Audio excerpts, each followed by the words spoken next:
A whatever it sneak is. peek at what's coming up If next. you get rid of all that and we just interacted more with people, we thought through ideas, we actually were alone with our thoughts for a while. We actually sat and instead of listening to a podcast or listening to music while you're working out or taking a shit while playing a video game or listening to something while you're taking a shower, you actually sat alone with your fucking brain and thought. Imagine that. A lot of people are not used to having any of their ideas or opinions challenged. And I understand It can be triggering or it can be annoying to people to have their opinions challenged. But it is healthy, I think, to have your ideas challenged once in a while because sometimes you realize you're fucking wrong.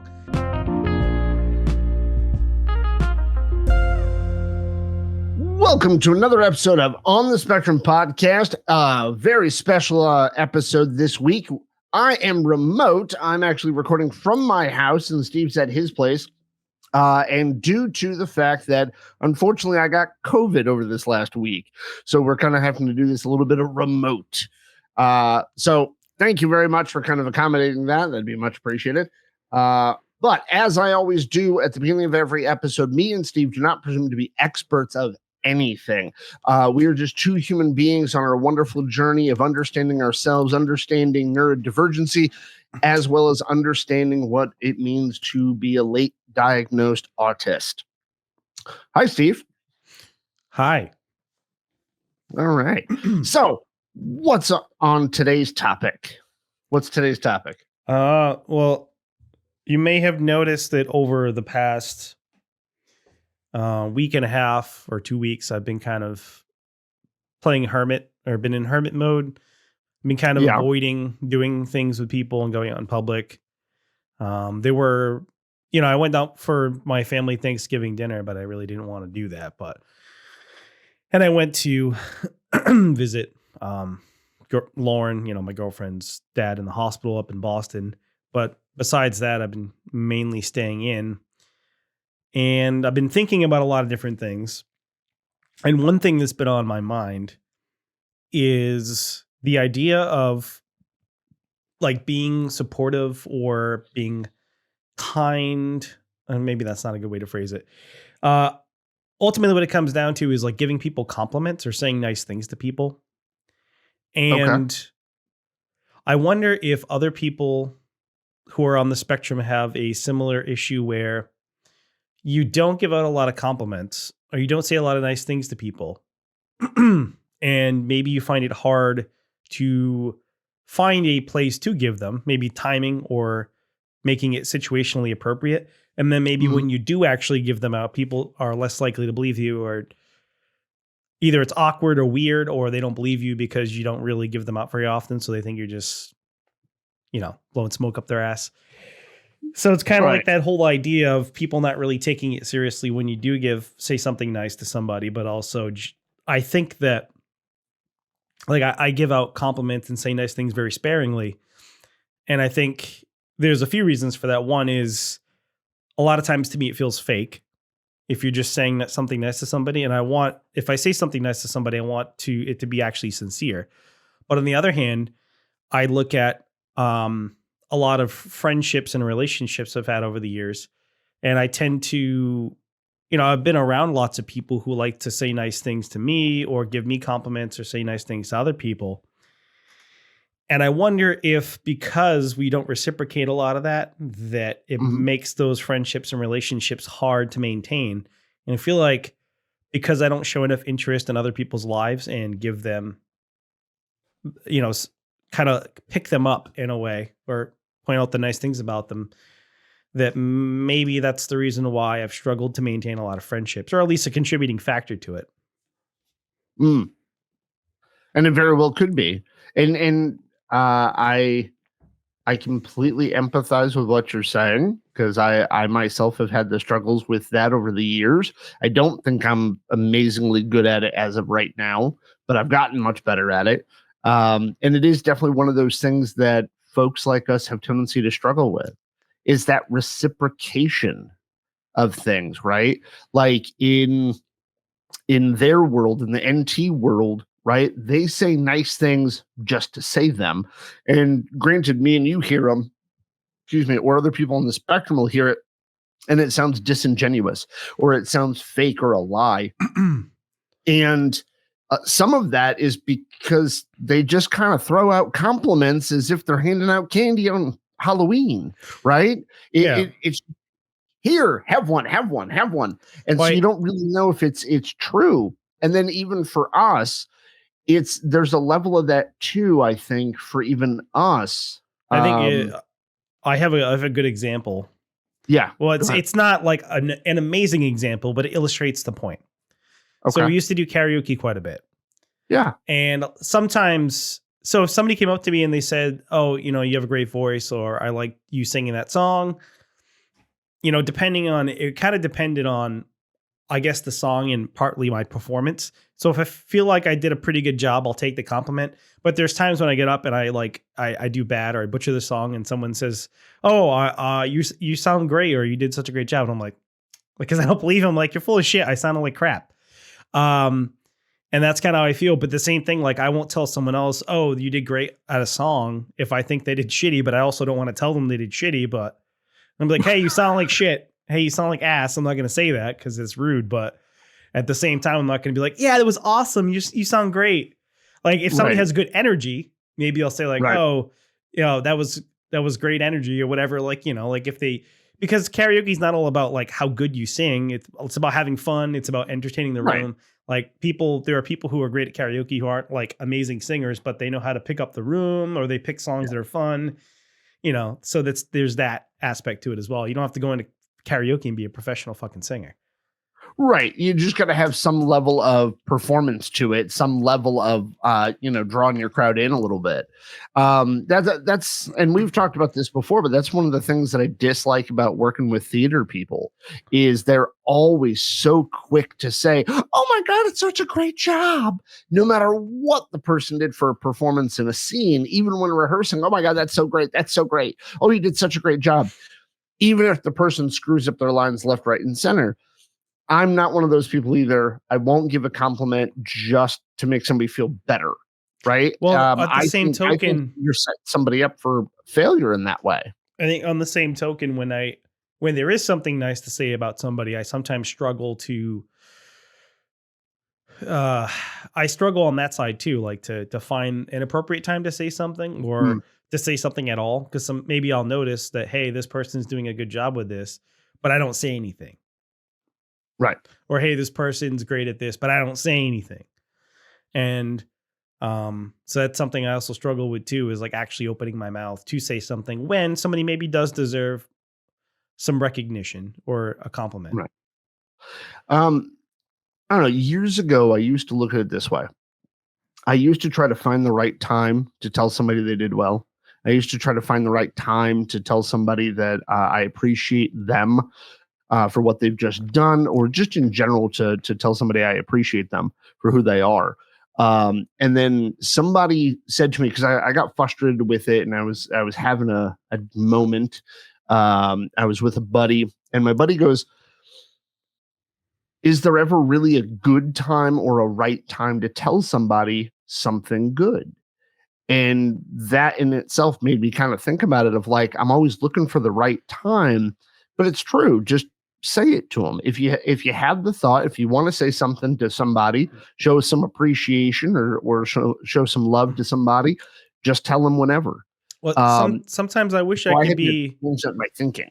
Sometimes I wish I could be more like that person who just, you know, is more of a cheerleader and just says, "Oh, great job, you guys are awesome, whatever, or nice effort." But it doesn't come to me naturally. So I feel like if I try to force myself to do it, it just sounds fake. It took me a long time to change my habits to be a little bit more on that more positive, lighter side, always being able to see, the positive spin to everything. It took me a long time to work myself into that. I am not naturally like that. I you know me, man. I'm far easier to roast somebody than I am to tell them that they're doing something nice. It's Or just find the I spend problems with something instead of right. focusing on what's right with it. Well, what's wrong with it? But I Right. think It for takes me effort that for me to do that, but I I, have worked myself into those habits. and I'm just speaking out of my ass because Okay, this may not gotcha. be correct, but I can only speak for myself. I don't know about other Yeah. people who are like us, but I think there's kind of a practical part to it. Uh-huh. But you Absolutely. can't treat people like machines or like math problems. But there's this practicality part of it where it's like, Yeah. well, you focus on the Yeah. wrong things because it's like, it's great that these things are good, but I'm always Yeah. looking at like, how can I make it better or what can I Right. fix? I'm always looking to try to make something better, more efficient, or to make it look better, make this better. And so I zone in on like, what can we do to improve this, or Right. where are the weak points, rather than focusing on what's good, which is also Where what's important. working. Yeah, which is also Yeah. important. And it is, and I will say that like I fall into that, and I know quite a few people who are on the spectrum who fall into that kind of what you're talking about. That it's far easier for us to notice the deficits, if you will, deficits to something, and try to figure a way to improve them, than it is for us to see what's working, what's going well. Because a lot of the times, at least it seems like when I'm reading stuff from other autists or talking to other autists, it seems like we don't mention those kinds of things readily because, well, there's nothing to do with them. There's no work to be done. Well, it's already good where it's at. Why do we need to bring it up? But both sides need to be talked about. You know what I mean? Yeah. Doing a pro con list, doing a good bad list is always a good idea because it also puts perspective on the things you're not doing well. Because if you got a list of like 30 things that you're doing really, really well, and you got a list of 3 things that you're not doing very well at, but you focus only on the 3 opposed to the 30, you really kind of walk yourself down into a real bad kind of place. And this Or at least, kind of ties into it. I just thought of this now. We've talked about this before. This is another thing I've been kind of thinking about a lot is like on one hand, and I'm pretty sure I mentioned this at some point in one of the episodes, but on one hand, like technology and modern society is great. Like we have advances in like healthcare and all these things, like our life expectancy yep. is longer. But on the other hand, there's like a lot of negative things. And I was already thinking about this, and then one of our friends posted something on Facebook earlier that made me think about it again, which is she was talking about being burnt out. Okay.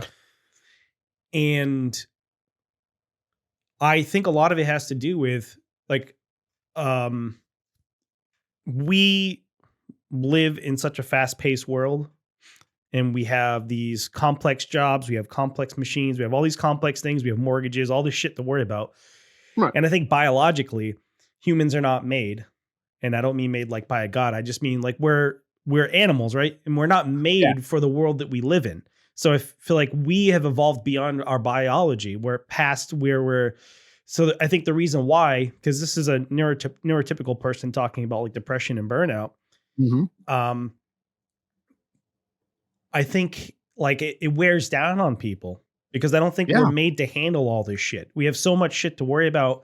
We live in such a fast paced world, but like biologically, we're animals who were, our ancestors just fucking farmed or like gathered food and hunted and shit. They didn't have all these worries and stresses that we have. Yes, they had to worry about like shit eating them or killing them, but like those are big worries. But like you had less things to worry about, just like Right.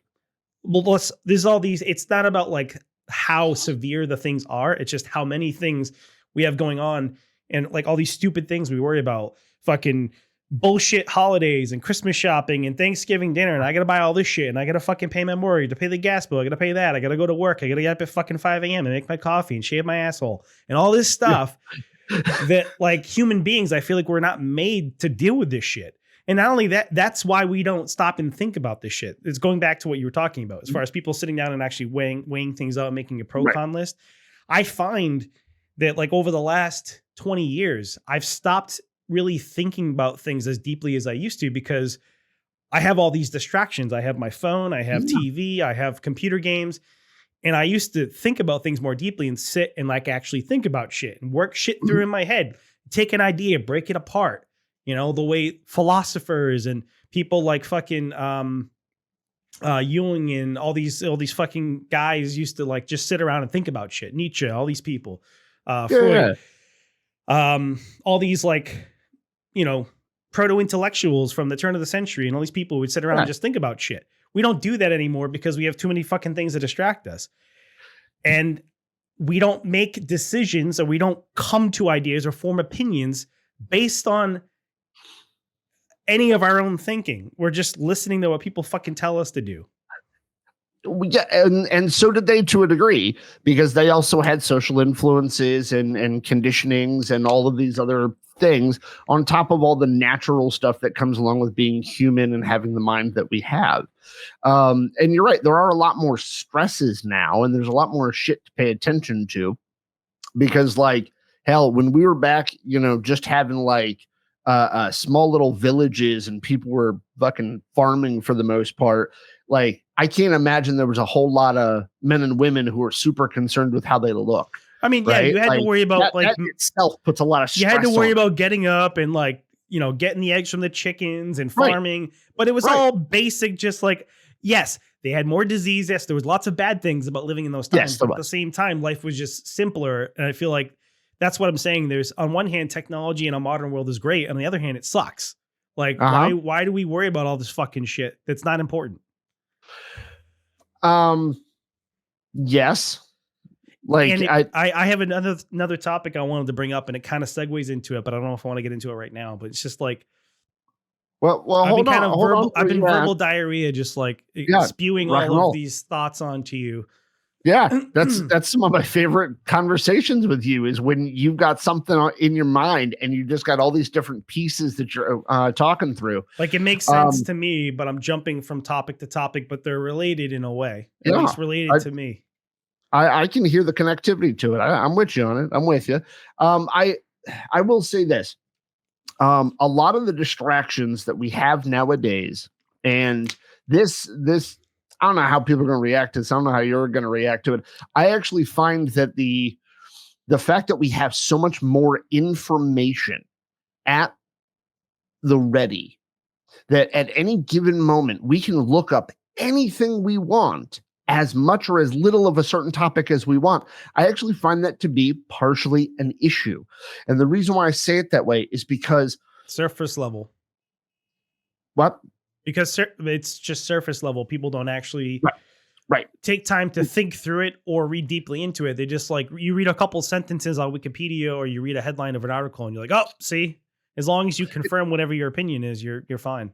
Right. And that's part of it, is the confirmation bias piece to it, as well as, even if you spend 3.5 hours straight looking up one topic, there might be something at the beginning of that topic that you missed. Didn't know you missed it. It's not that you made a mistake by missing it, but that you missed, that would have put context on other things further down the line. Might have given you a different understanding of it further down the line in the information that you have. And I'll say this about when it comes to psychology. I've read psychology books and textbooks, and in and out of school, I've read a ton of different books by different psychologists, different therapies. I've read a ton of it. That does not make me an expert in it at all. I didn't go to school and get a master's degree. My knowledge has never been challenged. But the reason why I'm bringing that up is because when I hear people talk about certain psych concepts, when I hear people talk about the way their mind works or the way they think their mind works, they make these assumptions about it because they have this much information. It's the iceberg effect. What? Like the iceberg effect. Yes, exactly. Or the Dunning-Kruger, which I talked to you before. Yeah, like you learn a little bit about something, and then you think you know everything, and then you realize at some point, holy shit, I don't know anything. Well, I mean, if you come to the realization of it, and that's the thing, though, is like, especially with folks in the autism community, when it comes to some of what you're talking about, like, there are assumptions that are made about how NTs behave, how autistic people behave, how we think about the world. And then there are people who are saying, well, we have this black and white thinking thing, we can't do anything about it. Well, that's not completely true. It's a cognitive distortion that was outlined and identified fucking 40, 50, 60 years ago. Actually, maybe 70 years ago. I don't remember exactly how long ago. And neurotypicals do that shit all the time, too.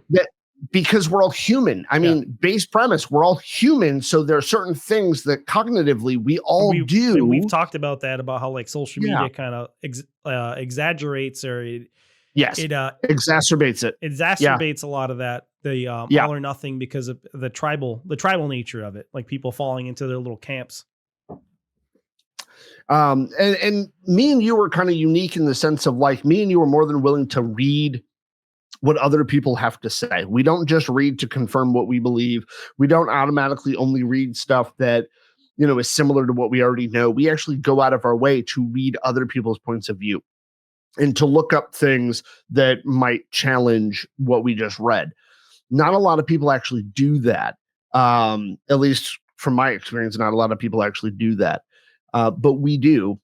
But in that also adds more stresses, because if you're convincing yourself that the way you think you can do nothing about, then no solution anybody presents in front of you will ever satisfy. Like, one of the things recently for me that I read, and I think it has something to do with this, is people were complaining about different types of therapies and how they don't work for autistic people. Well, for one, we don't know if they do or they don't. Here's what we do know, though, is certain therapies are designed a certain way to help people with certain things. That's the most simplistic way to word that, I think. And in that, the practitioner who you sit with, the therapist you sit with, depending on how they feel about something, depending on how they view their role in things, that can drastically change how effective that's going to be with the person who's seeking therapy. But people shit on the therapy, not the therapist. And like, being somebody who has as much faith in therapy as I do, and as much faith as I have in the different techniques and whatnot, and the different types of therapies, I will never fault the therapies themselves. I always fault the practitioner, because the practitioner is the one that can either help you along with whatever it is that you're going there for, or they're the ones who can actually fuck up your entire shit and make it so you don't want to ever see a fucking therapist, and then you're lost on your own fucking shit. Anyway, I know that's kind of a stray a little bit away from what you were talking about, but I think that kind of has something to do with it too, because that's one of those added stressors, is people thinking there's something wrong with them when there isn't really anything wrong with them. They just don't necessarily know how the mind works, per se. Yeah. Am I straying too far off topic here? No, I just don't really know what to say in response to that. No, you're good. You're good. I was watching this video the other day, and it was about this guy who killed his family. And on the surface, he was like, everything seemed fine. He did really nice things for his daughter and his wife. And I guess in his mind, he had never advanced past adolescence, like, mentally. So he had this like fantasy about going and living out in the woods as a teenager. And I don't know what the psychological term for it is, but he basically was stuck in the mindset of a teen, being obsessed with certain desires or goals. I forget what they call it. There was a psychologist who had analyzed this guy or whatever and talked about it. Yeah, like posthumously analyzed him. Yeah, but basically he was harboring all of these desires that he wasn't able to fulfill. And then at some point he started to resent his family, even though on the surface everything seemed fine, and he was secretly plotting to kill them, and he built a bunker in the woods and all this. But the whole time I'm like, this is why people just need to go to therapy. Because like, this guy spent thousands and thousands of dollars in months building a bunker in the woods to go kill his family and go live in the woods, when it would have been a lot cheaper just to go to a therapist and work some of that shit out. But yes, it would have. When people talk about stuff like toxic masculinity, which I think is my problem with the term toxic masculinity, is not that I don't think that it doesn't exist. I think that it does exist. The problem I have is I think people use it to describe lots of behavior that, like, they just apply it to everything. Like, everything's toxic masculinity. But that Agree. is one thing that I would say probably is a form of toxic masculinity, is just like guys refusing to get any sort of help. And then Yeah, you that is see one of these the traits to it. you see one these acts of violence, this guy killing his family, when Mm. he could have or should have just reached out for help, and instead he ended up killing his daughter and his wife because he fucking snapped. Well, I mean, if you think about, like, obviously, I don't know this human being, but based on just what you said, the dude held resentments because he wanted to do X. He blamed his family for him not being able to do X. And the simplest explanation to be able to achieve what he wanted to achieve was get rid of the thing that was stopping him from Well, getting there. there was Like, some that's other, the simplest version. like his wife ended up getting sick and she couldn't work anymore, so he was taking care of her financially and taking care of his daughter.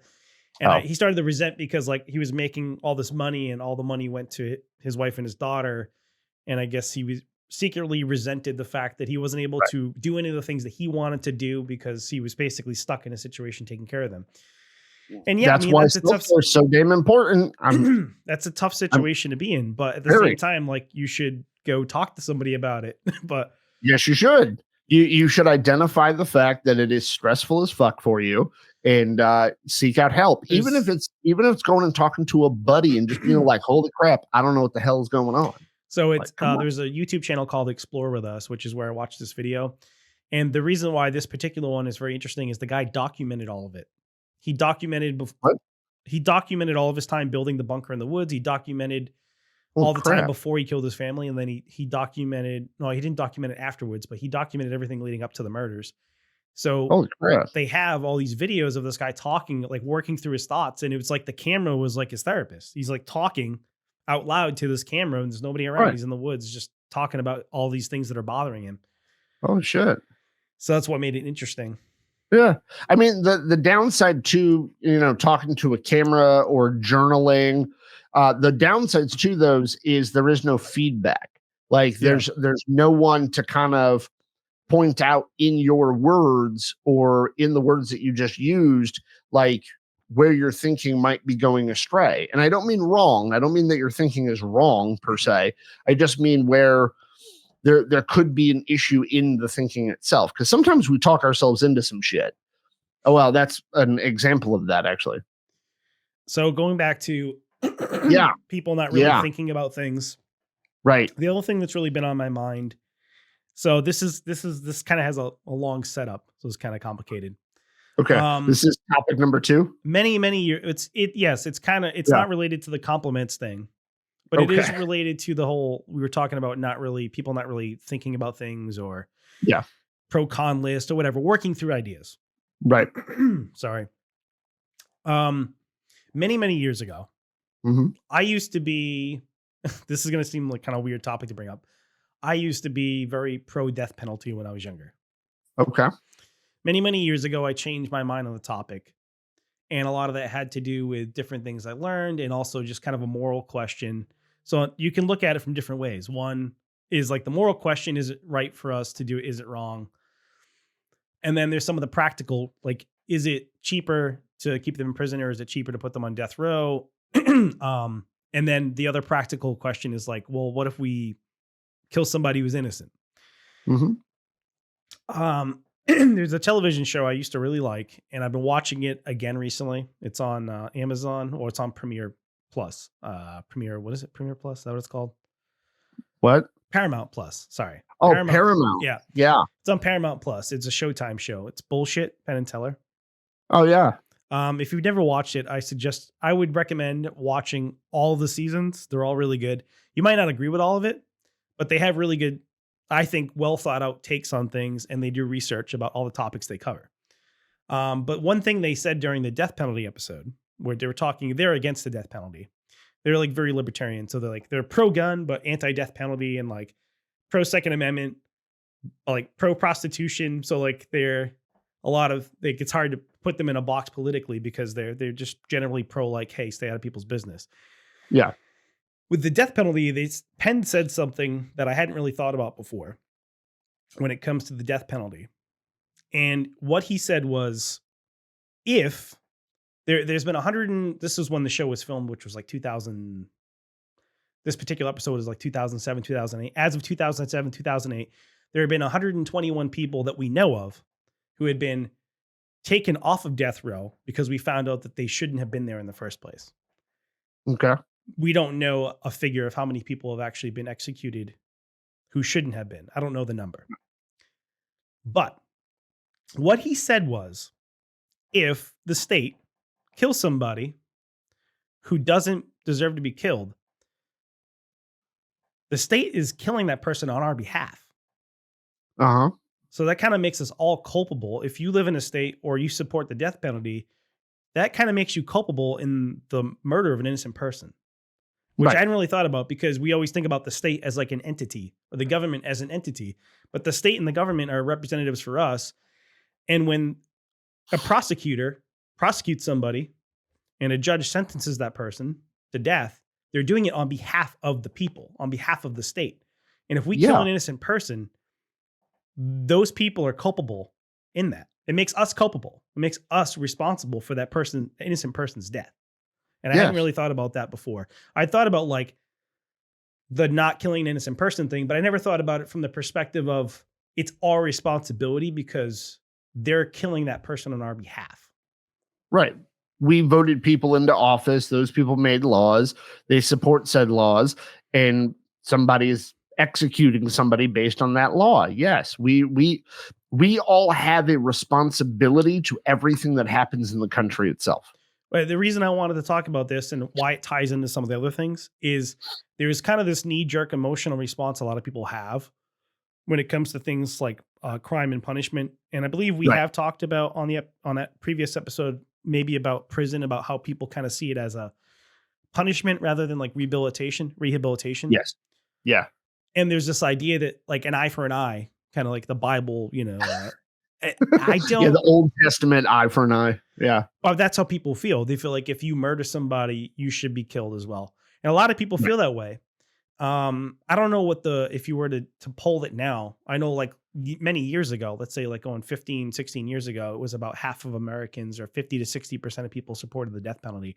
I don't know how many people nowadays, but I've been thinking really about that. Like the whole idea of just killing an innocent person, the moral culpability of it. And also just like the fact that people don't really think through this stuff. They just have like an emotional gut feeling about, well, this person did something bad, they need to be punished for it.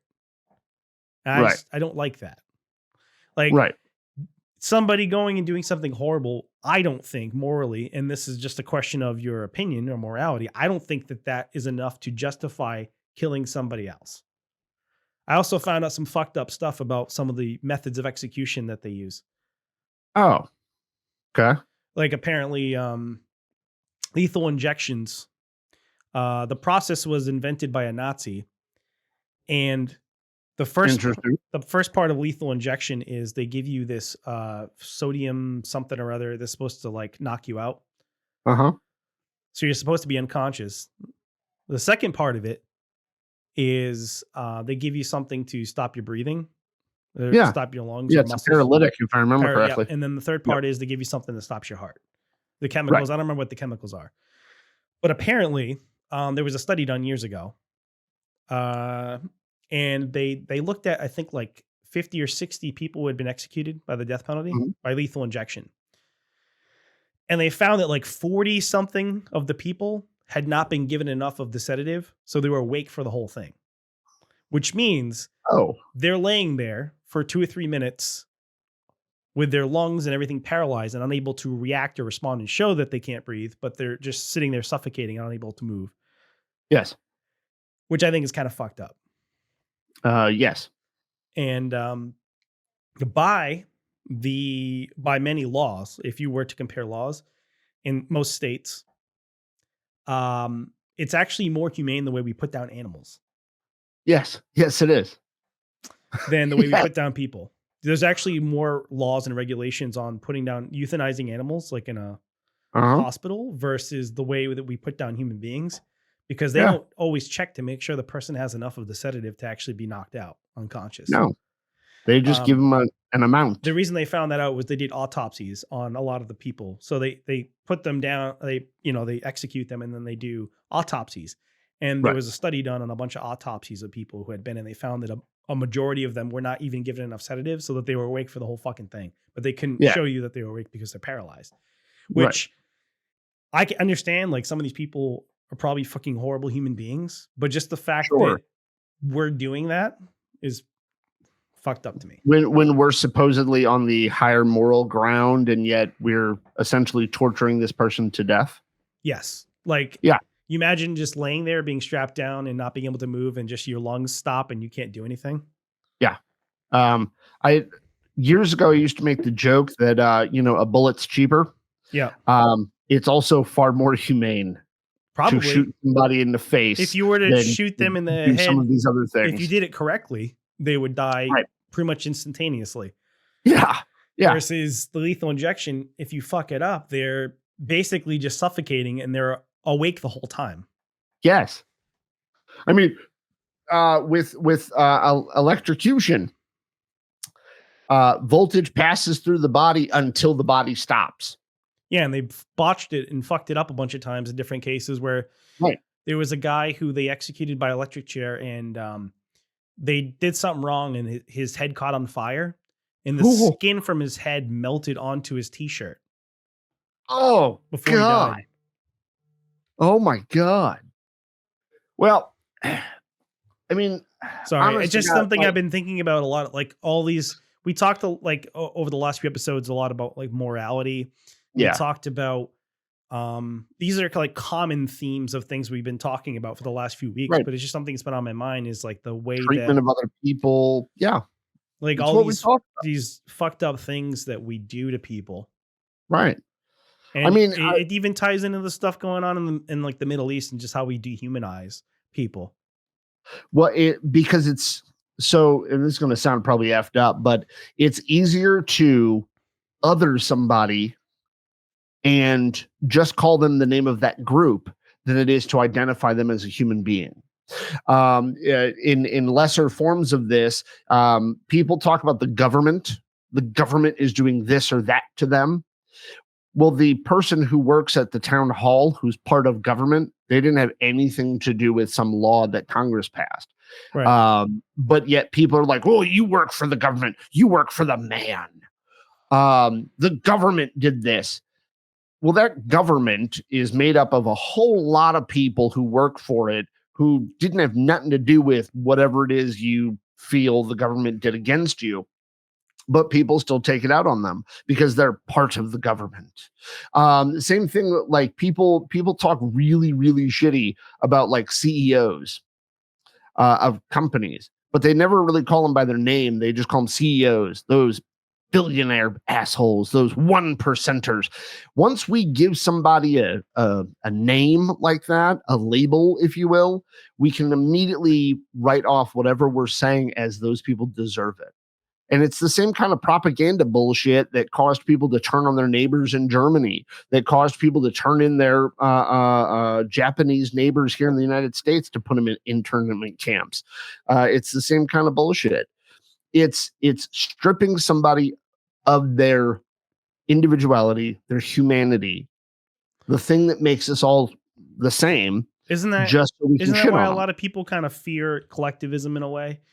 Yeah. Because part of the problem, and I see, like we talked about, I think in some ways like a socialist or communist society would be better for autistic people, especially if we lived in kind of a Star Trek utopian world where we didn't have to worry about basic necessities of life. Like everything's provided for. Right. But the problem when you get into a lot of these collectivist ideologies Uh-huh. is that whole othering, like the putting people in the categories. That's why things went south in a lot of societies that attempted to be collectivist. They put people into boxes. And it's like, oh, you're rich, you're bad, or you're a landowner, you're bad, or you're this, you're bad. I mean, it happened in, I'm talking about, like China and what happened in the Soviet Union and all these places, or even in the fascist countries, like what they did in fascist countries or Nazi Germany and in Italy. Yeah. You're putting people into boxes. It's very collectivist. The same thing with, because if you look at the whole concept of Marx, right? Yeah. Is drawing these lines, drawing these categories of people. X person is the bourgeoisie, or is the X Yep. person is a rich person, is an exploiter, and X Right. person is The the what is it? exploited. Proletariat and the bourgeoisie. Yeah, that one person's exploited, and the other person is the exploiter. Yes. And it's Which always that dichotomy. it doesn't mean that there's not truth to any of that. But the problem is people have a hard time just applying. And I've talked to you about this before, and I've mentioned on the episode. I think that you need to look at ideas and ideologies as like tools in a toolkit. You get a Yes. toolbox, you use the right thought process or the right idea depending on what the situation is. Same thing with political ideologies. I think sometimes Yeah. sometimes maybe we need to listen more to the liberals or Democrats. Sometimes we need to listen more to conservatives. Sometimes we need to Mhm. listen more to the libertarians or the Green Party folk. I don't think that one ideology is right all the time. No, I don't think it could be. And I don't think one ideology for anything could be 100% correct But 100% of the time. but people take these things and they take them to extremes. They take them too Oh far, and yeah. I think that's the problem. And it's the reason why a lot of attempts at socialism and communism haven't worked out, is because people take it to these extremes and they can't just Right. you can't separate, especially if you're angry and you're emotional. Kind of like, Yeah. people wanting to put someone to death because they killed their child. Right. That's the whole reason why we have a legal system, because Yeah. if somebody murdered one of your kids, you'd want to go and kill that person. But we've Right. decided as a society that that's not how we want to work. We need a third party. The state comes in and settles the matter, Yep. right? Because we're supposed to be above that. Supposedly. I agree with you. I unfortunately the othering effect, no matter what society you want to talk about, no matter what governmental system is in charge, no matter what societal expectations or rules they have, othering happens. Period. Like there's not a single country on the planet where there is not an othering effect, because that's what people do. Unfortunately, people like their generalities. People like their prejudices. I know that sounds funny when I say that people like their prejudices, but they're comfortable with them. And even the most highly enlightened, educated, empathetic, give a shit about everybody person, there's still a group that they look down on, Like that they push aside. there's I'm And I'm by no means an the way it expert happens. on I'm by no means an expert on China, but China has like 37, 38 different ethnic groups. Yeah. And the majority ethnic group is Han Uh-huh. Chinese. And if you're not Han, you're kind of looked down upon. In fact, Right. they persecute a lot of the minority groups. Um, and by they, I mean like mostly the stuff that the Chinese government has done. But Okay. it's social engineering. It Yeah. started with Mao, with like the Cultural Revolution and all that stuff. But they basically, if you're not Han Chinese, you're not cool. It's like, and what they've done, like persecuting the Uyghurs, which are like a Islamic or Muslim minority group. But there's all these different Okay. minority groups, and they're all treated like shit for the most part. Like if you're not Han, then you're not. Like I'm not an expert in China. Like I said, I'm just saying these are things that I've read about. So I can't tell you Right. a lot of specifics. Obviously, we know what they did to Tibet. We know what they've done to the Uyghurs. Right. And this is I mean, based on like stuff that every I've read and talking to people yeah. who have come from China. Well, every country has a bad history with treating some group of people Yeah. like they're And lesser. I'm not calling out China to deflect from like shit No. the United States has done to people. No. I'm Every just bringing it up country's as done an it. example. Yeah, every single country's done it. They will probably always do it. I'm sorry, I'm a little bit of a defeatist in that way. It's part of what being human is we identify a group of people that we do not agree with, and sometimes that disagreement or that less than agreement turns into a severe fucking dislike. Um, so on that note, what do you think people can do about it? Well, that's part of the reason why I've been thinking about things so much, is because I guess it kind of gets me depressed thinking about all these things that I really don't have much control over. And it's not like I can go around and change people's minds or make people think more about things. But like in my opinion, and once again, I'm not an expert. Serenity prayer, sir. Serenity prayer. In my opinion, the best way to deal with it depends on the thing. Like if you're talking about racism and bigotry, I think the best way to deal with that stuff is through exposure, intermingling. Uh-huh. Go meet somebody. Uh, if you're somebody who is has a lot of prejudices or bias against certain people, go spend some time with those people. Well, so that's one of the interesting things about it, though, is people are most of the time unaware of their biases and prejudices. And if you can't see your prejudices, you're definitely not going to know if you're Yeah, sexist or if you're racist or if you're any of the other ists out there. yeah. You're Like not going to know that. like Um, if you're a male who's misogynistic or you're a yeah, chauvinist or whatever, go read like some books by some prominent feminists. Get the but female you wouldn't even perspective. necessarily know that you are misogynistic. No, you Somebody wouldn't. will But call that's part you of the it, problem. but that doesn't mean you are per se, And then you have just because somebody has that opinion. people like Daryl Davis, which I've talked about several times, the guy who goes and like Yep. Yep. converts clan members. And unfortunately, most people aren't like that, and they're not going to spend a lot of their own personal time to try to educate or convert people who have prejudices or biases. He goes out Right. of his way to do it, but most people aren't going to do that or don't have time to do that. Well, I would say from my own experiences of putting myself into uncomfortable situations to get to know and understand other people's points of view, everybody has the time. People don't necessarily see the opportunity. Or it's like it's much easier to just write them off. Like There you if go. somebody's Yes. racist, you can just say, "Oh, that Easy. person's a racist asshole. I don't want to talk to them."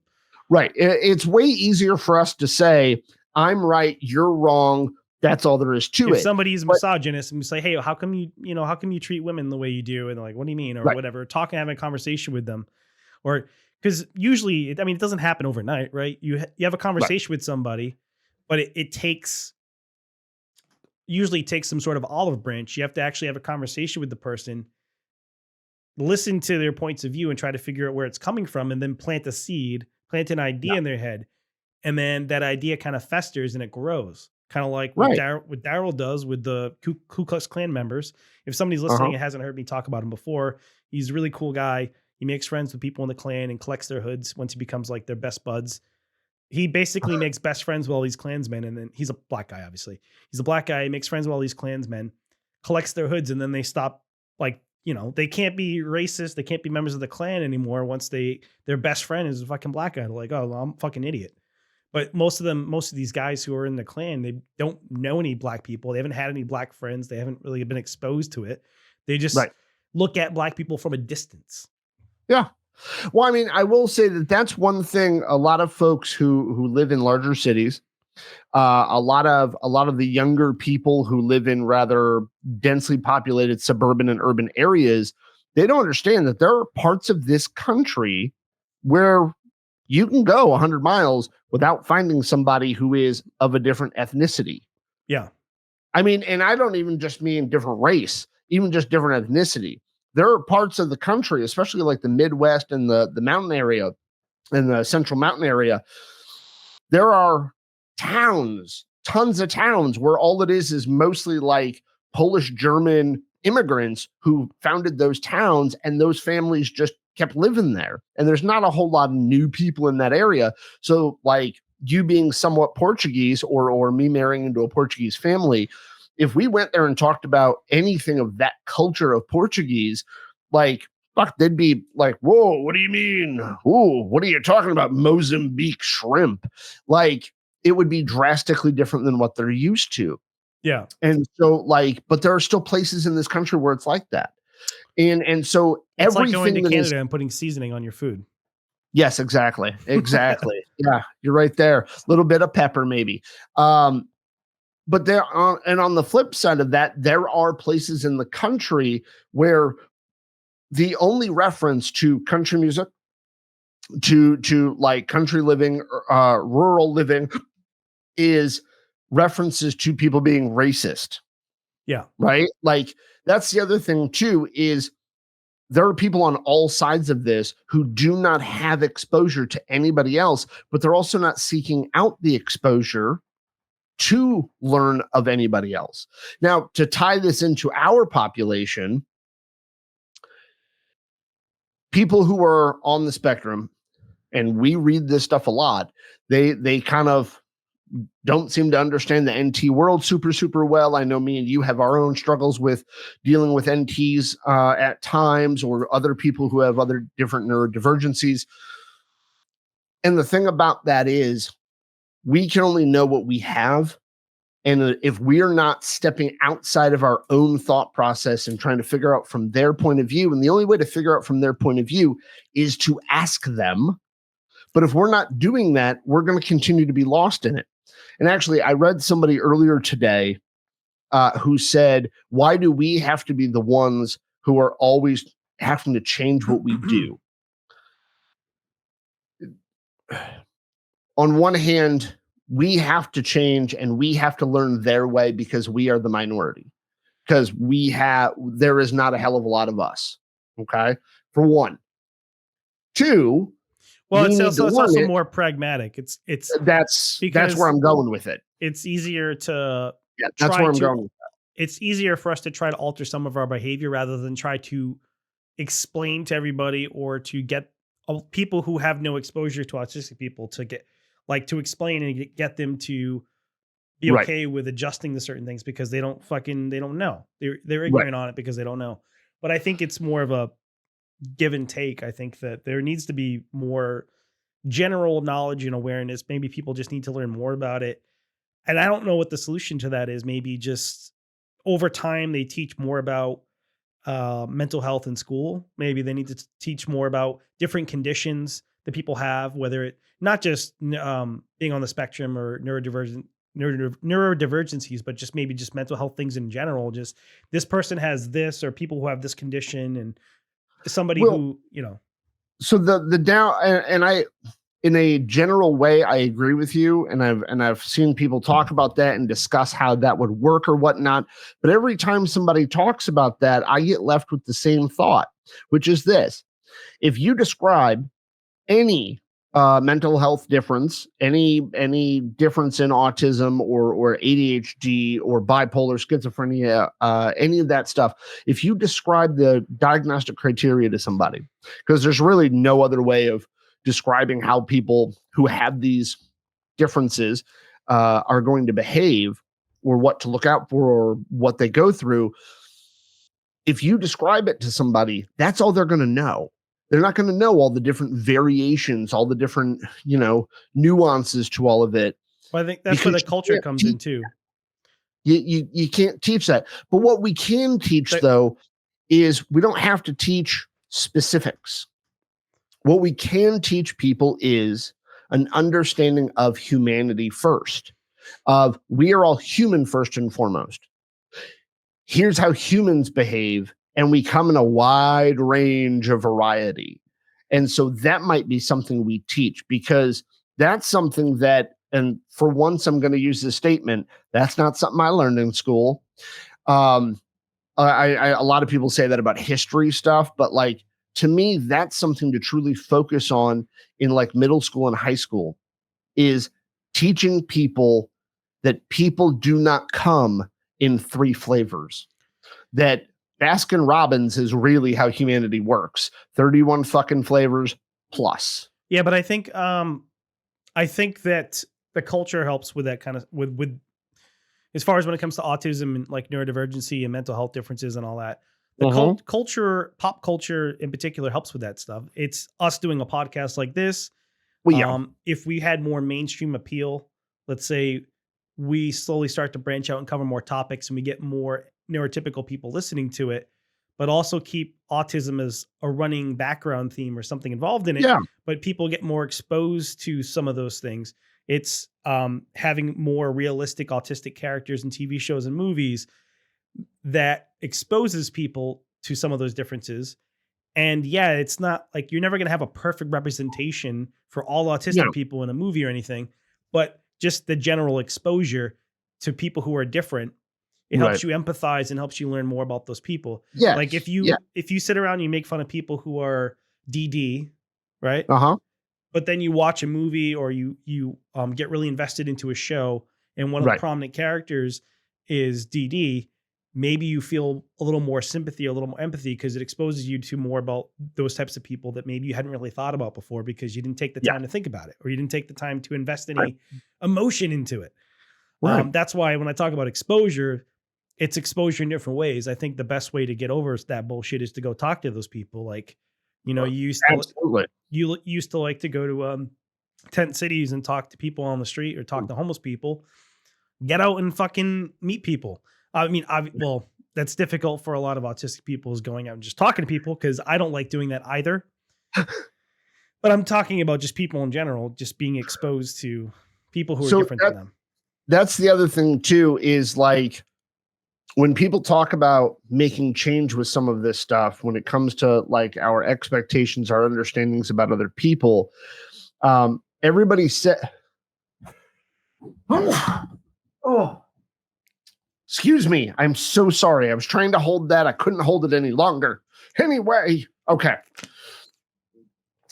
A lot of the times, the person who, no, let me change that. A lot of the times, people don't go out and talk to somebody, but the person that they might need to talk to also is not reaching out. Good God, I'm so sorry. Oh, you know what? I started the episode saying I had COVID. All right. I'm sneezing a lot today. Maybe it's allergies. I don't know. I Anyway, think the key takeaway seems to be that people just need to spend more time thinking about things. hold on. I don't want to leave it at think about things, because unfortunately, if we're left to our own devices and we only have X amount of information to begin with, we're going to draw conclusions and we're going to come up with rationales that might not be a totality, that might not be correct even, because we only have just so much information. I think we need another hippie movement. All right. Everybody just unplug, get rid of all your cell phones. Wow. Let's go live in the woods, not cut our hair, not bathe.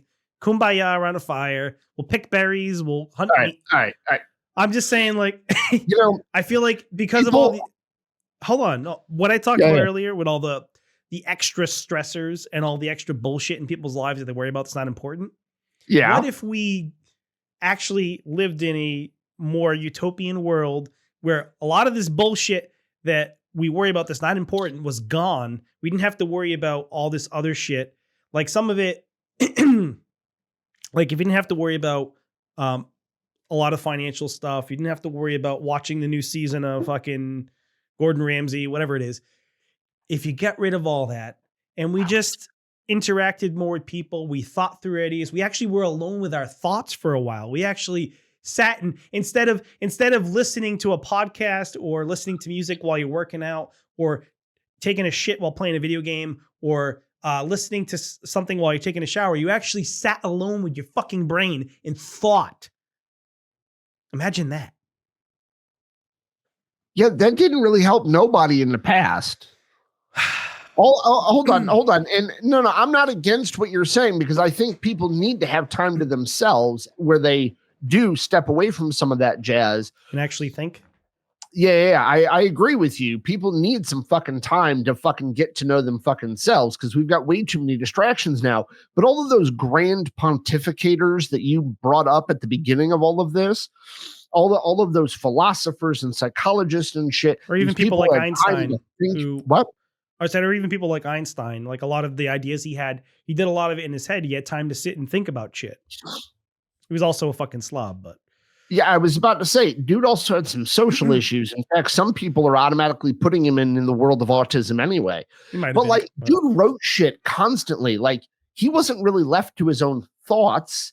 No, but the concepts he came up with, it started in his head. He came up with these ideas and then he put them on paper. But he thought, I'm not saying that all of us are going to be fucking Einstein who had like 150 IQ. No, I don't think that's what you're saying. That I think that people don't take much of any time at all anymore to think, because it's so easy to just pick up your phone and check Facebook or check YouTube, whatever. Right. Which I mentioned all this earlier, but it ties into what you're saying now. I just think that we all, as human beings, I feel like we need to connect with ourselves and with other people more. And I agree with that second part. People need to connect with other people a little bit more often, not just read something on Facebook, watch somebody's video on Ticker Talker, not just listen to two people on a podcast, but actually talk to somebody about what that podcast was about. right, Have but a conversation with another human being, because there is a supreme benefit to saying something, an opinion out loud, and having your buddy, your friend, your partner, your brother, your sister, even the random person you meet that you happen to be talking to about some random podcast you watched. There is a benefit to having them go, yeah, I think you're fucking wrong. There is a benefit to it. Not in the sense of like to put you down, but there's a benefit to it, because then a conversation can be had, because then both of you can bounce ideas off of each other and come to a much better middle ground about an idea, opposed to this what we have right now. It seems like everybody is just convinced that their opinion is the only valid one that exists. right, but And it's absolutely Nick, correct because they think it. I think that's where the reflection time comes in, because if you have those I do. conversations, if you have conversations and you're actually taking the time to read or learn about things that may be different Yeah. from what you actually believe, you still need time to actually process it and reflect on it. Like, how many Right. people actually take time to sit and reflect and process things besides the time that they're in the shower in the morning or their drive to work? Like, how many people actually spend any time thinking about things or processing interactions that they've actually had throughout the day? Because it's so easy to just put on something else to occupy your mind instead of thinking about something or Oh, processing. I super love the fact that I can just watch TV all day, because so I will say this, I'm the kind of person that would overly obsess about interactions that I've had with other people, would overly rehearse, upcoming conversations that I'm going to have with people. I would overdo it to the point where my expectation of those conversations, those interactions, was way skewed out I of mean, I used to do that proportion. too, especially before I had more distractions, but we're also just talking about people in general. And even with us maybe being a little bit obsessive about that kind of stuff, I think it's Yeah. still healthy to reflect on things once in a while and to think about and Yeah. process. Like, you may say something that I disagree with, and maybe we get into like a debate or an argument about it. But then if I take like time later on that day and I'm sitting around and I'm thinking about it, the time that I do a lot of reflection or thinking is like when I'm cooking or cleaning or doing something with my hands. That doesn't Right. When that you're doing doesn't something more monotonous. it doesn't require a lot of mental energy. Like, if Yeah. I'm just wiping down the fucking counter or I'm chopping up vegetables, I'm not really doing too Right. much thinking about what I'm doing. So that's when I reflect on a lot of these ideas. If I had a conversation with him, like, well, maybe Nick's right about that certain thing, or let me try to understand where he's coming from his perspective if I was him. Like, I don't know. I just think in general, we need more of that kind of stuff. And I'm with you in a general way, Steve, and I'm with you on it. I think there's a benefit to people thinking for themselves and kind of having that time to let themselves process. But I also think there's a benefit to having a buddy that you can say some stupid shit to, and your buddy goes, well, but what about this? Right? I don't know if you ever did this when you were younger. Me and a buddy used to do it on a regular basis. And then I got into it when I would hang out with these older guys. They were in their 60s or 70s. They would hang out at a Dunkin' Donuts on a Sunday morning, and I used to go and get coffee with them. But they would just sit around and talk, right? Nobody was fact checking Google. Nobody was, double checking nothing. It was just a bunch of people bullshitting for the most part, right? But you'd get some ideas thrown out there, and somebody would say something ignorant about about a topic, and then somebody else would be like, "Nah, I don't think that's true. Here's why I think that." But that's a statement that I heard a lot was, "Well, here's why I think it." There was never, "No, you're wrong, and here's why." It was, "Well, let me tell you what I think about it." Right? I think it's important for people to have their opinions and beliefs challenged once in a while. Yes, me I too. think we've become, and by we, I just mean, what was that? I think in general, we live in a society now where people they don't want to. It's so easy to not have your ideas challenged because you can Right. fall into those echo chambers and just hang out with people who agree with you on everything. But how do you know that, like, a lot of people, if you actually have a conversation with somebody about a topic, and let's say it's Uh-huh. something controversial or something big, like we were talking earlier about the death penalty, Yeah. you have a conversation with somebody who's pro death penalty and Right. actually ask them some questions about their opinion. And a lot of times Yeah. you'll find out that people don't even know why the fuck they believe what they believe, or they don't have anything. They think they do, but it's a feeling. They have an emotional Right. connection to Right. the opinion. But Yeah. if you actually ask them some questions about, like, well, why do you feel that way? Or what do you think? And they don't fucking know. They just like, well, Right. I feel like it's right. Okay. Well, have you actually thought about it Right. or thought through it? So a lot of people are not used to having any of their ideas or opinions challenged. And I Right. understand it can be triggering or it can be annoying to people to have their Sure. opinions challenged, but it is healthy, I think, to have your ideas challenged once in a while, Right. because sometimes you realize you're fucking wrong. Or other times, maybe you're not wrong, but maybe you refine your your thought process or your opinion a little bit. Maybe you come up with a better version of your argument for whatever it is you believe, Right. or you change your mind slightly on a part of it because, well, this person is wrong about this, but they actually, they had a good idea or a good concept there. And then I can integrate that into my opinion now because this person, I was actually wrong about this little tidbit here. They were right about that. I think that's a good idea. Mm. No, I absolutely I agree with you. Uh, People need to have their opinions challenged. Absolutely. And something you said, it might be triggering. We People use that word constantly in such a negative way. I would actually say in this regard, you should be triggered, and it's a good thing to be triggered in this regard. If somebody challenges your idea of something, and I don't mean tell you you're wrong, and So I people don't get mean try to defensive. disprove you. What? Well, yeah, so people get defensive. But that's okay to feel that way because, for one, emotions are irrational to begin with. Emotions are not logical at all. It doesn't mean you're invalid for feeling that way. You're completely valid for whatever way you feel at any given time, but that doesn't make it right. That doesn't make it correct. It just means that that's how you're feeling. Okay, cool. But it's good to be challenged at your belief. It's good to be challenged in your thought process of how you came to something. Because as you said, if the person just feels a certain way about it, now let's challenge it. So in that regard, let's get triggered a little bit. And I I don't mean get triggered and like go hide and cry in a corner. I mean get triggered in the sense of like heightened emotional state, or you have to defend your position. There's nothing wrong with having to do that. Yeah, I don't know if I'm gonna sound like an asshole or sound arrogant or whatever. Maybe sound like I'm full of myself, but Do you I want to think, write it down and I'll say it for you well, then? most of the time when in my experience, most of the time when I've had conversations with people about their opinions, Yeah, they usually don't know what the fuck they're talking about. I agree with that A lot of people a have lot. opinions and they don't know how they form those opinions or where they come from. They just, this is what I believe, Mhm. but they don't know why they believe that thing. Right. And there are plenty of people who do have well thought out opinions, but I'm just saying a lot of times people just talk out of their ass. And when I was younger, I used to call people out more often, but as I've gotten older and tried to be more socially acceptable by people, instead of actually calling people out, I just ask questions.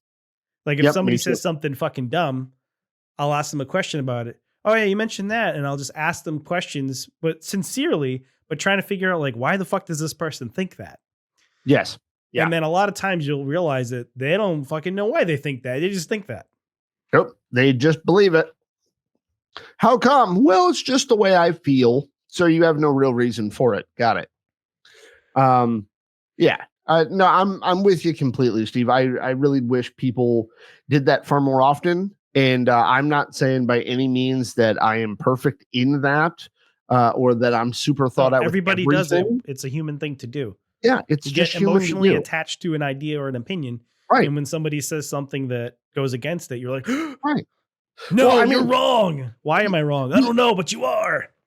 yeah, exactly. We all want to believe we're smart. We all want to believe we're intelligent.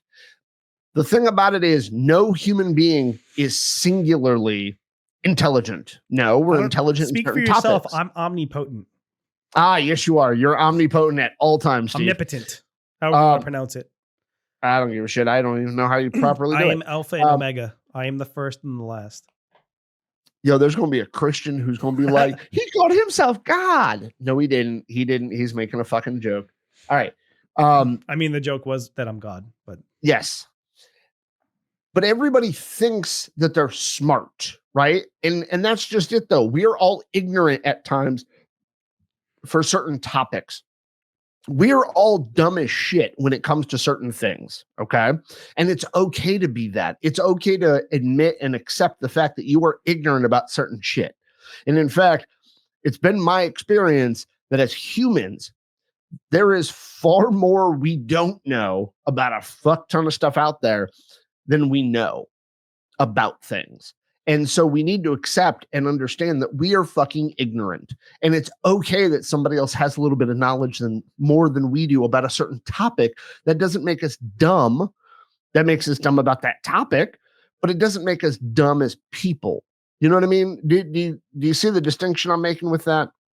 yeah. I mean, some people are dumb, but Well, that doesn't make you dumb. about certain things. And that's like, When I say someone's dumb, I mean they're dumb like about a lot of things, just in general. Yeah, you mean the old school version of being dumb. Yeah, like somebody just doesn't know a lot about anything. But everybody's got their area that they know something about, right? And knowing that you don't know a fuck ton about a certain thing and that you're just talking out your ass, it's actually a really worthwhile skill to have, to know that you're just fucking talking out your ass about a given topic. And like, and I mentioned before, all the psych textbooks that I've read and all the other books and shit, theory and shit like that from different psychologists that have written books. But that by no means does that make me an expert in anything. Well, it depends on what you mean by expert. Like, it depends on what do you mean by expert? I got a bunch of knowledge, because but I don't know how good any of it is. There's like a textbook definition of expert, but there is. By many people's definition and by like a practical use of the word, maybe you are an expert. And if they would like to call me that, they're more than welcome to do so. I will never call myself it, because I would say you're not a specialist, because I'm definitely not that. Like, I wouldn't say you probably have a lot of broad knowledge about psychology, but as far as like maybe specific, like it's not like you've spent 10 years researching Alzheimer's or something, or you've spent 10 years studying what's another bipolar disorder or something. There's people who are specialized in like very specific fields who know a lot, and maybe they're an expert at that topic. Yes, I am more generalized in a lot of things. Right. Over the last few years, autism has been more of a thing that I focused on, but bipolar, definitely. I mean, I was diagnosed most medical doctors ago. Most the general practitioners, family medicine doctors, what are they called? Whatever. The doctors who treat the whole body, whatever they call them, OS, whatever. Anyway, osteopaths. There's MDs, and then there's doctor of osteopathic medicine, or whatever the fuck they call it. Anyway, I would still consider those people experts, but they're not specialized in one particular thing. Some of them are, because I have met family doctors who also have like a secondary specialty. Like maybe they specialize in like digestion or something. But but even if you're just a family doctor, I would still say you're an expert. Maybe you're not an expert in a specific thing, but that's by me. Maybe other people wouldn't consider them an expert, but I think a lot of this language stuff is somewhat subjective. So like, when you say I'm not an expert at psychology, I think compared to the average person you are, by many people's standards, you probably would be. You're just not, maybe not in a specific thing. Like maybe like I'm not an expert at, I don't know, whatever. Pick something. There's probably not one specific. I'm with you. I'm with you, because I don't spend my time reading in just one area of psychology, right? Like I don't specialize in one specific area. I try to grab a book about different therapies and different, and I try to read research, but it's, random bits of research. It's not just all in one direction. I mean, I have read a lot in the area of addiction, because that's what I do for a living.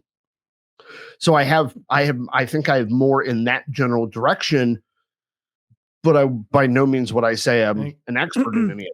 And I find psychology psychology interesting, but I think I have a problem like reading through it. I tried to read a couple psychology books. There was one about the brain that I was reading, and I had trouble staying interested in it. But I do for instance, like the reason why I like that Viktor Frankl book so much is because The Man's Search for Meaning. because Yep. there's a real world story tied in with it about his own Yes. personal experiences. And so it makes it easier for me to understand everything he was saying because he talked about his own experiences, what happened to him. Right. So I think like stuff like that makes me connect with it more, like Mhm. being able to relate to it or have the personal story. If Yeah. it's just a book talking about the brain, I'm like, you know, there are certain like subjects people would consider boring that I find fascinating and can sit and listen to a boring book about, like history.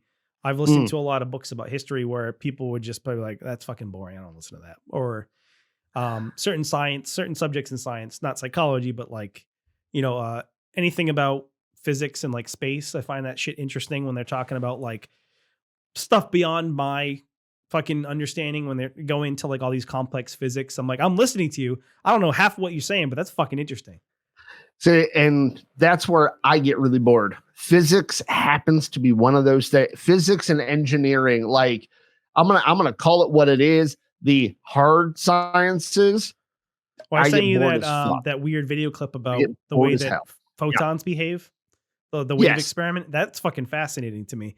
How like It's interesting, but like the like whole time I'm translating I that into what fucking thoughts and what the hell is the behaviors. name of that scientific I can't remember what it's called. There's a name for what that phenomenon is, where like Okay. if you look at an electron, it behaves Uh-huh. as a particle, but when you measure it, it behaves as a wave and a particle at the same time. Okay. I forget what they call that, but there's a name for that. But that's what they were describing with photons, that it Yeah. behaves as a wave, but then they were saying like electrons behave as both. If you look at it and measure it, it behaves like a particle. But if you don't measure it, it behaves like a wave. So when we look at it, it changes its behavior, which is fucking doesn't make any sense.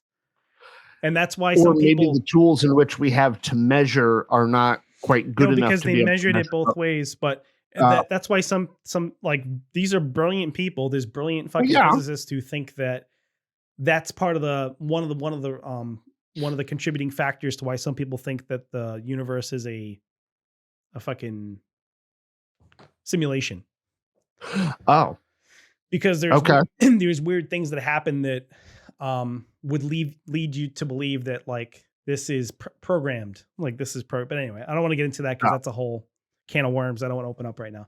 But yeah. Plus, yeah, I'm not in the you're right you're outside my interest I'm level. not in the right headspace for right now, but Good. I've gotten out everything I wanted to say as far as All right. people like, I know we keep talking a lot about morality and bullshit lately, but I've been thinking a lot about it, like all the death penalty stuff and everything else, and just like all Look, these horrible things that we do as people that yeah, we try to justify.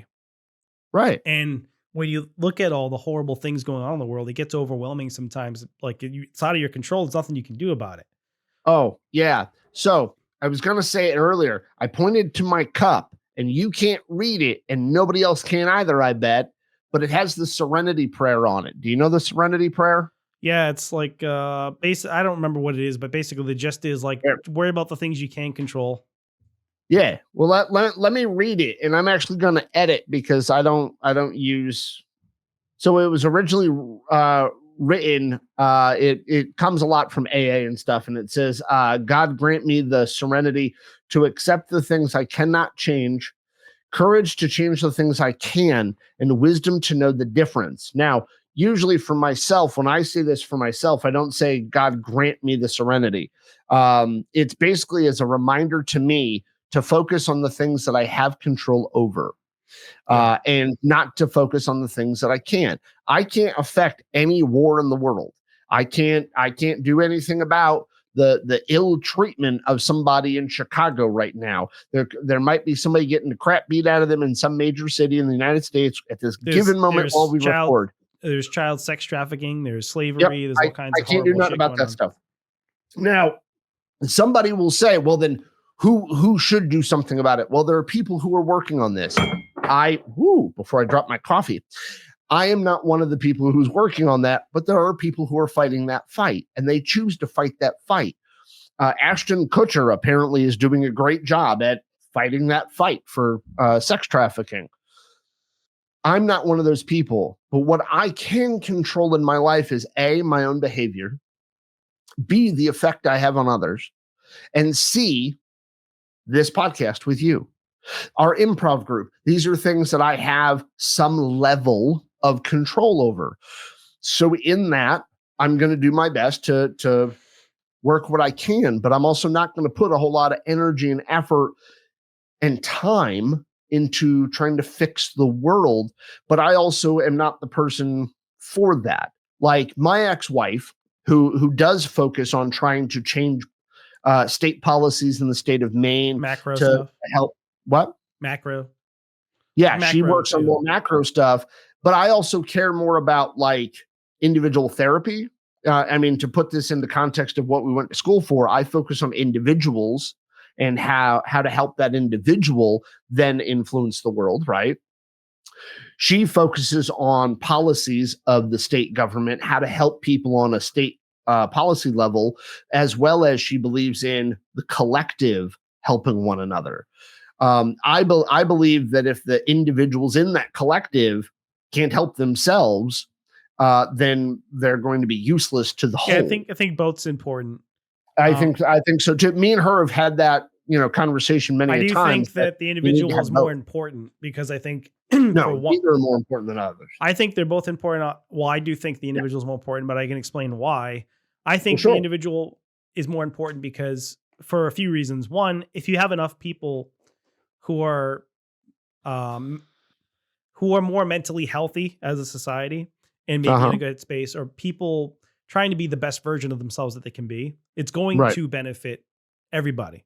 If you're Right. the more you are the best version of the self you can be, the more greater effect you can and you will have on the people around you in society. So maybe, this year it's just your family that you're having a better impact on, or Mhm. maybe you raise your child and your child does something amazing, or maybe 10 years from now, you're able to get to a point in your life where you're able to, because of all the changes and the things you're striving for in your life, you're able to have Right. a greater impact on more people.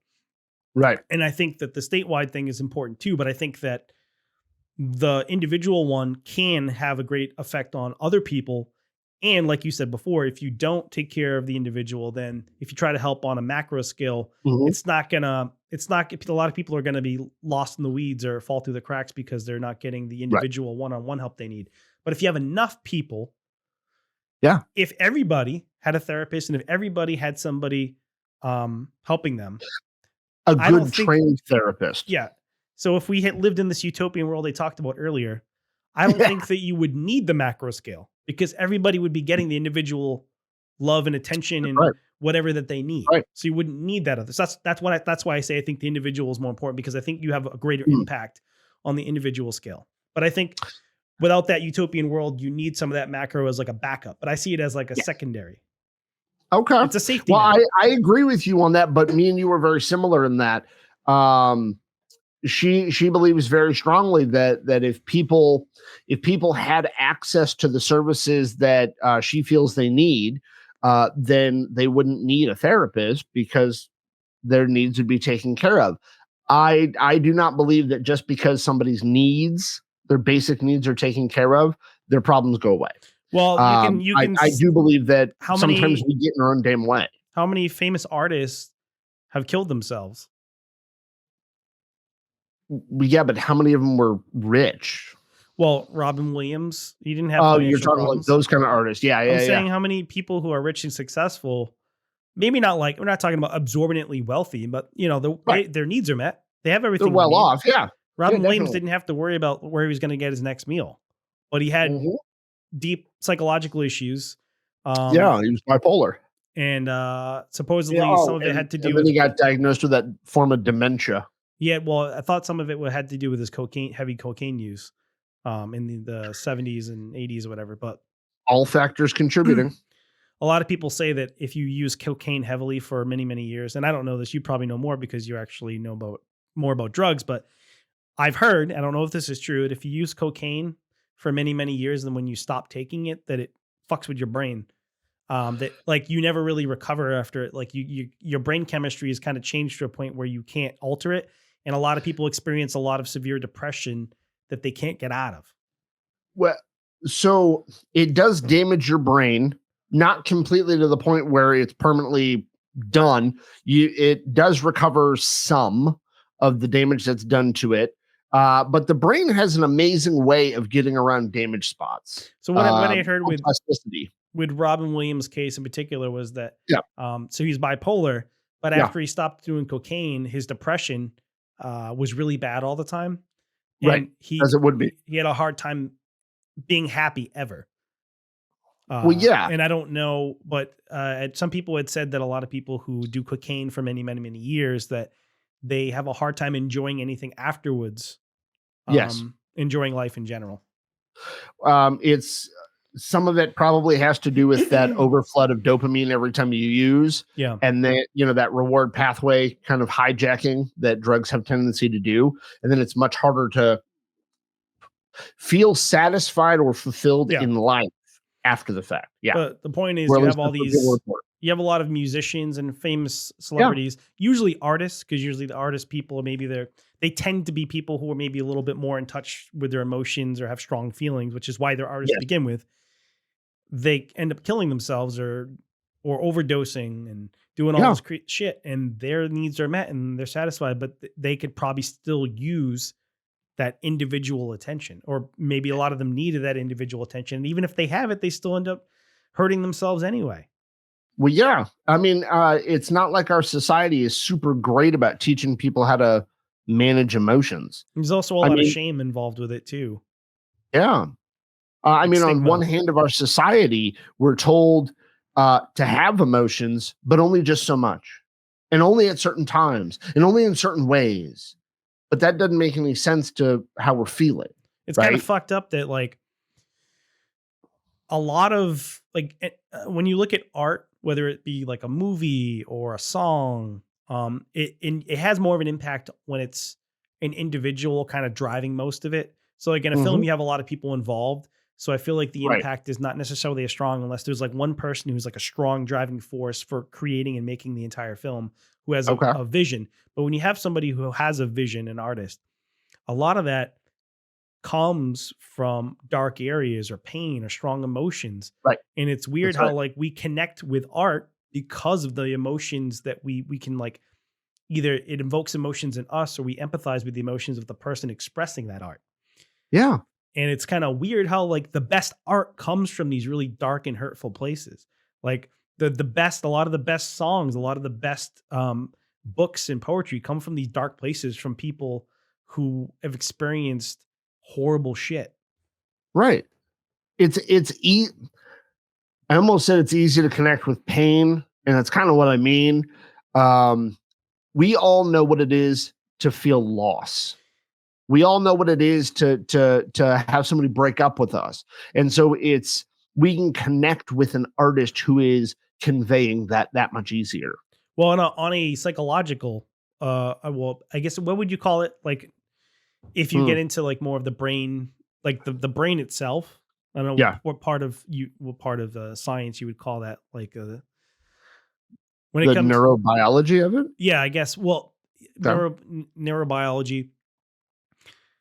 Another thing that I've read briefly about and heard about, I don't know if it's true, but the reason why people connect with pain, from my understanding, it's easier to relate to, is because it's a baser human emotion.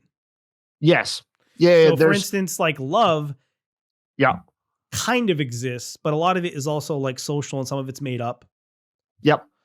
But pain is a universal. Animals feel pain. We feel pain. It's a base human emotion that it's probably the most basic emotion. Like, because pain is also a driving factor for a lot of behavior, right? To avoid pain. Like if you're an animal and if you're a monkey living out, like if we were chimps, chimps feel pain, and a lot of like primate behavior is driven by that. That's a motivating factor, is to avoid pain. Yes. Well, seek pleasure, avoid pain. And it also teaches us, like, pain is a teacher, because we learn what to do and what to not do based on pain, physical pain or emotional pain. That's right. And we figure it out from both pleasure and pain. Even babies feel pain. So here it is. It's the 5. So there's a couple of theories. One is 7 basic emotions. One is 5. Here's one that is 5: anger, fear, sadness, happiness, disgust. Notice how love's not in there? But pain is a driving factor for a lot of those. Well, Like, I mean, if you think about it, we talk about disgust, sadness, fear, and anger as being a type of psychological pain. right, The only one that's not is happiness. right. Well, if you do something and it hurts you, Yeah. that's going to probably cause fear in the future of that thing. So like Right. if you're a monkey and you get bit by a snake, now you're going to be afraid of snakes because that snake caused you pain. So I'm just saying pain seems to be a base instinct for primates and animals in general to try to It avoid. is. So like as human beings, I think that's why we relate so much to things that are painful. It why we respond to art that comes from a dark place. Yes, it is, because it's so much easier to recognize. And those base emotions is what all other like every other emotion you can name off the entire emotional wheel. They all stem from those 5 basics. But it seems like, and I could be wrong, but it seems like it's much easier for people to connect with pain and sadness than it is for like a happy song. Well, there's a cognitive distortion, okay, called mental filtering. And Where unfortunately, there's 2 versions of it sadness and nowadays. pain But stands out more to us. Is that what you're going to say? Because I've heard yeah, about this before. yes, Like we it's mental remember, filtering where we'll focus on the negative more so than the positive. we notice like, so we could be happy all day, but if we're unhappy for like 3 minutes, we'll remember the 3 minutes we were unhappy and not the rest of the Yes. day where we were happy or content. Or if you Yes. listen to like Happy by fucking, what's his face? Pharrell. All right. And you're dancing and you're happy and like, oh, this is a fun song. But then like a really sad song comes on and you cry. That's going to Yeah. stand out more to you. Yeah, one of the phrases when somebody's mental filtering, it's not always when they say it, but one of the phrases people say is like "fuck my life." Yeah. Or they get pulled over by a cop and they're like, "Oh, my whole day is ruined now." Well, I think those are kind of mental filtering moments when they automatically assume, and it's kind of fortune telling as well. When we're saying, this one singular moment that happened at 9:00 in the morning is going to ruin our entire fucking day. I think it makes sense from like a evolutionary standpoint why primates and human beings would focus more on the negative things, because for survival reasons, you want to make sure like something that stands out negatively, you want to avoid those things for a greater chance to survive. So like it makes sense. Well, unfortunately, sometimes though we view something as being negative when it's actually not negative at all. It's just not positive.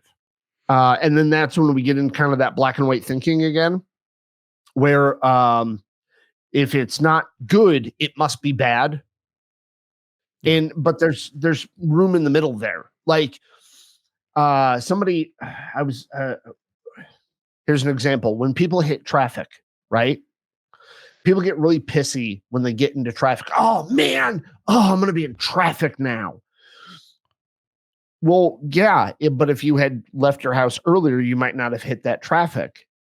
But now they're all upset by it. You know what I mean? Like, but being in traffic is not here nor there. Yes, you've got to get somewhere, but there's nothing you can do about that.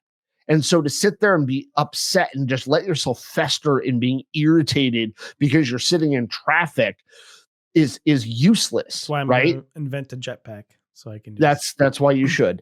I don't know if you've seen the guy. You've seen the guy with the fucking things. He's building his fucking Iron Man suit and shit.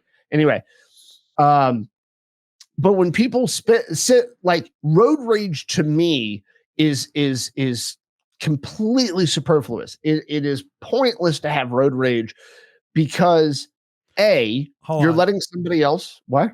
No, I get road rage, but it's not about traffic. It's more about when people do stupid shit. I get angry, like when people switch lanes without using the directional, which they do all the time. Like if somebody's driving and they just cut right in front of me, it's not that they cut in front of me. It's that they switched in my lane. Usually they swerve into the lane without enough clearance in between me and the other car. But they switch in your lane without using the directional. That type of shit drives me nuts. Yeah, and I get you.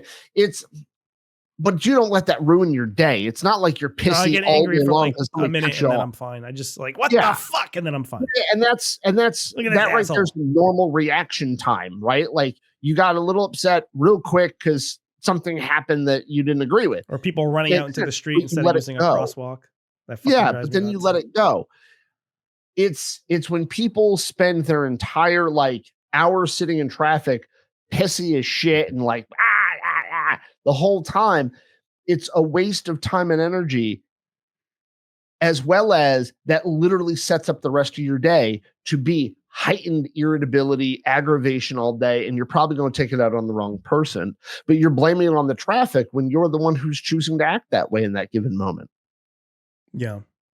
Sorry, that's all I was trying to say with it. No, I get you. I do think that it's getting to that time. We've been recording for quite a while now. I was planning on ending after we maybe like probably 30 minutes ago, but we kind of just went off and just let it run. But yeah, we did what exactly we always do. So I think we reached a high point, and then when we kind of went down, I was like, all right, this is a good time to end. And then we just kept talking. So yeah, this last 30 minutes might be boring to people, but it's fine. Yeah, whatever. So they'll enjoy it probably if they liked listening to us. Anyway, thank you very much for listening to another episode of On the Spectrum podcast. If you heard anything you like, you dislike, you agree with, you disagree with, you'd like to add to our conversation, you'd like to tell us we're completely full of shit, whatever you would like to say, give us some feedback, make some comments. Tell us if you take time to actually think about things or process things. Tell us if you are pro death penalty or against death penalty. Tell me if you have problems giving compliments like me and don't know what to say and you feel awkward. Yeah, let us know. Let us know if you get pissed off in traffic. Whatever. Give us a comment. Give us some feedback. Watch Penn and Teller's bullshit. Yeah, and watch Penn and Teller's bullshit. I think that's a show that'll piss a lot of people off if they haven't seen it. Yeah, probably. But drop some comments. Give a like or two. Tell a friend about it. And if you could put a comment on Spotify, that'd be much appreciated. Thank you very much, everybody, and we will be back next week with another thrilling episode of On the Spectrum podcast. Yes, very thrilling.